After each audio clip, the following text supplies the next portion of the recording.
ஒன்றிய அரசின் நிர்பந்தத்தின் பேரில் LIC 33,000 கோடி ரூபாயை அதானி குழுமத்தில் முதலீடு செய்துள்ளதாக வாஷிங்டன் போஸ்ட் நாளேடு செய்தி வெளியிட்டுள்ளது.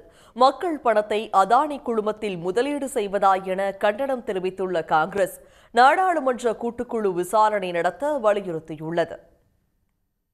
பாலிசிதாரர்களின் சேமிப்பு பணத்தில் 33,000 கோடி ரூபாயை நிதித்துறை அமைச்சகத்தின் நிர்பந்தத்தால் அதானி நிறுவனத்தில் LIC நிறுவனம் முதலீடு செய்ததாக வாஷிங்டன் போஸ்ட் செய்தி வெளியிட்டுள்ளது.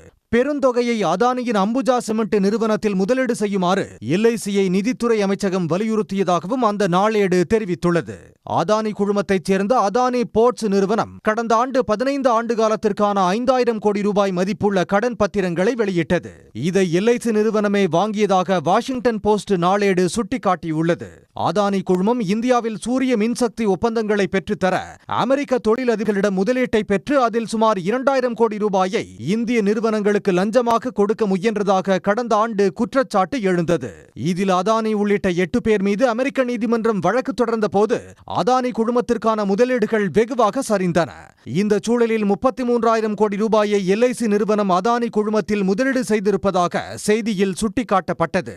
அதானி குழுமத்தின் மீது நம்பிக்கையை ஏற்படுத்தவும் முதலீட்டாளர்களை ஊக்குவிக்கவும் இந்த தொகை முதலீடு செய்யப்பட்டதாக அந்த ஏடு தெரிவித்துள்ளது.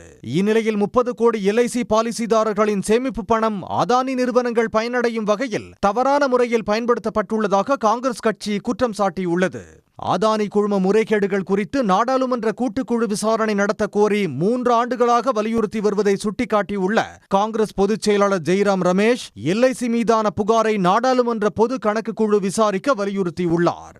மக்களின் LIC சேமிப்பை பயன்படுத்தி அதானியை பிரதமர் மோடி மீட்பது நம்பிக்கை துரோகம் இல்லையா, கொள்ளை இல்லையா என்று மல்லிகார்ஜுன கார்கே காட்டமாக கேள்வி எழுப்பியுள்ளார். இதனிடையே வாஷிங்டன் போஸ்ட் செய்திக்கு LIC நிறுவனம் திட்டவட்டமாக மறுப்பு தெரிவித்துள்ளது. தங்கள் முதலீட்டு விருப்பத்தில் வெளி அழுத்தம் இருப்பதாக கூறுவது அடிப்படை ஆதாரமற்றது என்று விளக்கமளித்துள்ளது. உடனுக்குடன் செய்திகளை தெரிந்து கொள்ள சன் நியூஸ் பெல் ஐகானை கிளிக் பண்ணுங்க.